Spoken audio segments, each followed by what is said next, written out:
हमारे लोग जीवन में एक कहावत है कि नस्कट खटिया बतकट जोय, जौ पैलौठी बिटिया हो, गोयरे खेती भकुआ भाई, घाक कहाँ दुख कहाँ समाये।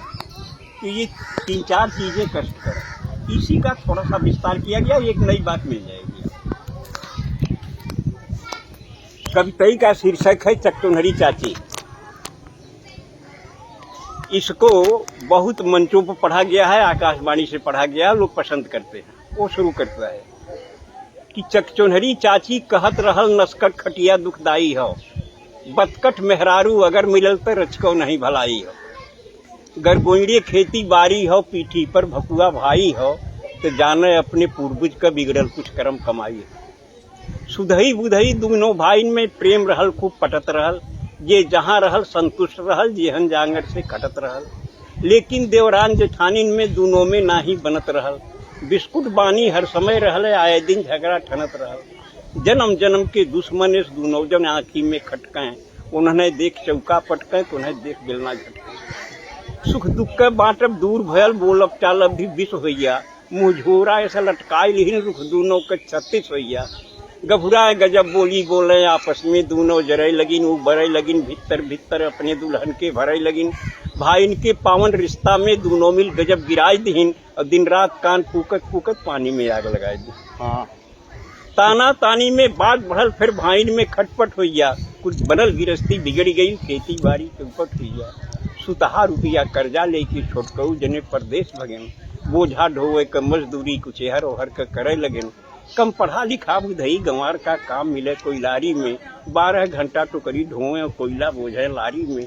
करिखा हो गया कपड़ा लगता, सज्जे शरीर करियाई गई, अगली पछली कुल सुझे लाग, मोहर सकल हेराई गई। वह दिना बेचारू बुधई ते जाने बिल्कुल बौराई गैन। रचना तब की है जब मोबाइल नहीं था। जी जी। वह दिना बेचारू बुधई ते जाने बिल्कुल बौराई गैन, जब दुई दुई बैरन चिट्ठी एक कई दिन घर से पाई गैन। तो पहली चिट्ठी मेहरारू के पहली भेजा था वो, पहली चिट्ठी मेहरारू के, दूसरी माई के हाथे से। देखिए कविता के संस्कार को संभालने के लिए इसमें थोड़ा परिवर्तन किया है, जबकि परिस्थितियां बदल गई हैं। तो पहली चिट्ठी मेहरारू के, दूसरी माई के हाथे से, पहली गोरे के तरे धरन, दूसरी लगायन माथे से। माँ की चिट्ठी का जवाब दिया, कुल पढ़ पढ़ाई के जान समझ लिख के समझायन माई के, जिक्रे कर्जा से आज तलक बा दुनिया में भरपाई के। लिखता है कि प्रणाम हजारन बार कहीं तोहरे चरणन में हे मैया, जुग जुगती दुगनो चुक जाई तोहरे वर्णन में हे मैया। विज्ञान बढ़ल बा यह युग में कुछ नई नई अजगुत के, धरती का मनई कल पुर्जा से चांद तलक पहुंचाई दे, पर लाल लहू के श्वेत दूध अभी तक नहीं बना सका। विज्ञान और टेक्नोलॉजी नहीं पाई, पर लाल लहू के श्वेत दूध अभी तक नहीं बना सका। माई के कारिस्तानी से विज्ञान न आगे जा सका। तो माई रे तोरे असीसन से जांगर जिंदगी भरपूर रही, प्रफुल्लित रहब रन में बन में दुख और दरिद्र दूर रही।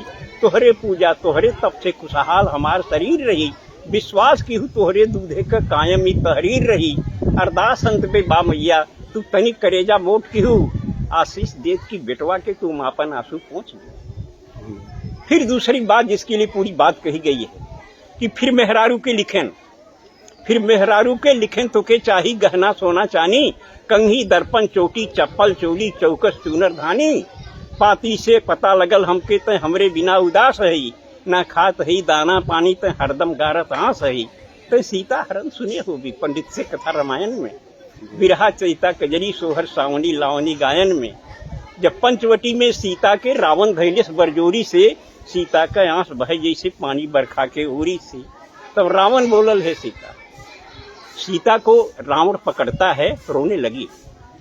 रावण ने कहा रो रही हो सीते, दशरथ के भंडार में बड़ा सोना चांदी था, जनक के पास भी सोने चांदी की कोई कमी नहीं थी, लेकिन तुम्हारी पति के प्रति निष्ठा अविचल थी, अटल निष्ठा थी, इसलिए तुमने सोने चांदी की तरफ देखा नहीं, राम के साथ चली आई। और वह राम तुम्हारे साथ तब तक रहा सीता जब तक सोने चांदी से तुम्हारा मोह नहीं जगा था। आज माया के सोने पर, रोल्ड गोल्ड पर तुम्हारा मोह जग गया तो राम छूट गया। और जब सोने का ही सवाल अहम है तो चल लंका जहाँ सोना ही सोना है। कौन सी गलती किया था। जब पंचवटी में सीता के रावण धैलेस बरजोरी से सीता का आंस बहे जैसे पानी बरखा के ओरी से। तब रावण बोलल, हे सीता, जब भयल राम वनवास रहल, दशरथ के महल अटारिन में सोनन का हास विलास रहल, लेकिन ना मोह भयल तोहके तब राज और राजधानी पर, तू लात मार के चली आऊ दशरथ के सोना चानी पर। तब पति का प्रेम मिलल सच्चा, कंडीशन थी। तब पति का प्रेम मिलल सच्चा, विश्वास राम में बना रहा, सोना का सूरत दूर रहल, विश्वास पति में घना रहा। माया का सोना हिरन देख जब लालच लोभ त्योहार बढ़ल, पति प्रेम भुलायल, सोना का जब विकट कपारे भूत चढ़ल, तो दुर्गत का पहरा आयल, किस्मत करम फुटल सीता। सोना के भारी लालच में लपट के साथ छूटल सीता।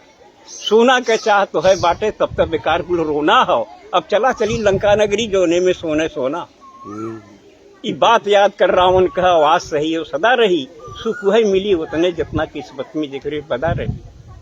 आगे भी जौने नारी के सोना के लालच धरे रही, छुट जाई ओकर राम सुन पति कबन ओकरे घरे रही। ई कहत कहत ड्यूटी आइल, बुधई झट बांध लेन पगड़ी, देखा तो आगे खड़ा रहा जोड़ी वाला लेके सगड़ी। अब गुरुजी वही हिंदी का क्या एक बात यार, बुढ़ाई हो बुढ़ाई सांस सही बात। हाँ हाँ, हड्डी पर कितनी कबड्डी ले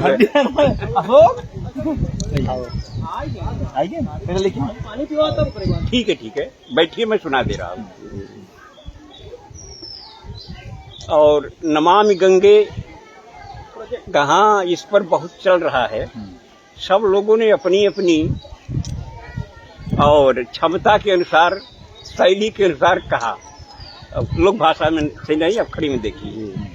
घोर प्रदूषण से गंगा बौखलाई, सीधे स्वर्ग के सम्राट के द्वार पर आई, जोर से गुहार लगाई, दुहाई हो स्वर्ग के सम्राट की, मैं तो न घटती हुई घाट की। धरती स्वर्ग से मैं धरती का कलुष हरने गई थी, भगीरथ के पुरखों को साप मुक्त करने गई थी, लेकिन अब मुझे अपने आप पर रोना आ रहा है, मेरा अस्तित्व ही डगमगा रहा है।